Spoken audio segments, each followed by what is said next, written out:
morning, K Nation, and welcome to the morning announcements for Monday, February 27th, produced by the Identical News. I am Christian Mose. Please stand for the Pledge of Allegiance and pause for a moment of silence.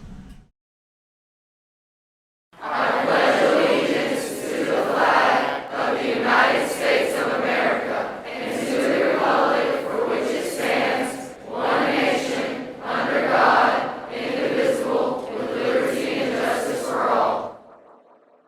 And good morning, Hurricanes. May we now have your attention for the morning announcements. Dodgeball tournament sign-up starts this week. Come by Mr. Kimbrell's B7 or Mrs. Benson's room B5 to get more information. Dodgeball tournament will be held April 6th. Dodgeball tournament rules. Each team will be made up of 6 players. All teams must include at least one girl. 20 entry fee per team. Tournament winners teams with $60. Running-up wins $30. KCD trials are scheduled for April 10th through the 14th. More trial information will be posted on Alma Bryant's website under dance. Now to Adriana with our sports. Thank you, Mo. Good luck to our girls golf team as they open their season in the Gulf Coast Challenge. Our JV baseball team will be hosting St. Paul's today at 5 o'clock. Tickets are available on gofan.co. Come out and support these players and coaches.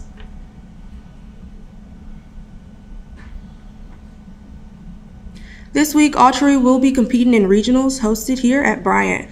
Come out and support your Bryant Archers on Wednesday, March 1st after school. Shooting times are 3 o'clock and 4 o'clock. Good luck to our Lady Hurricane softball team as they travel to Satsuma to play today. Game times for JV is 4:30 and varsity is 6:30. The varsity team is coming off at a great showing in 2 tournaments over the break. The Hurricanes are swinging in well right now with over 12 home runs as a team. Come out to Satsuma today and watch this exciting team play. Now back to Mo with more news. Thank you, Adriana. Today's lunch is cheese pizza mixed with vegetables, salad, fruit, juice, and milk. FFA is having their strawberry sale. Prices are $15 for half a flat and $25 for a full flat. This sale will end tomorrow. See a FFA member or go to Mrs. Green to get yours. Now to Mrs. Barnes with some ACT information. Good morning. It's Ms. Barnes with your ACT countdown and ACT math tip of the day. Test day is just 11 days away, and we are beginning the week back at school by addressing our final math tip.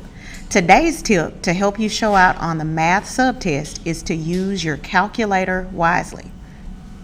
Many problems are actually much simpler than they appear and can be done in seconds without a calculator. So don't automatically reach for the calculator before you analyze the problem. Remember that you can only use your calculator on the ACT math test. Make sure that your calculator is allowed. Make sure to use a calculator with which you are familiar. Access your calculator when you are sure of how to solve the problem and how the calculator will help you do so. Remember that ACT problems are meant to be solved quickly. Keep in mind that at the end of the day, you're the one taking the ACT, not your calculator. Let's take a look at the following example. In the isosceles right triangle below, AB equals 10 feet. What is the length in feet of AC? For our options, we have A, 5, B, 10, C, 20, D, the square root of 20, and E, 10 times the square root of 2.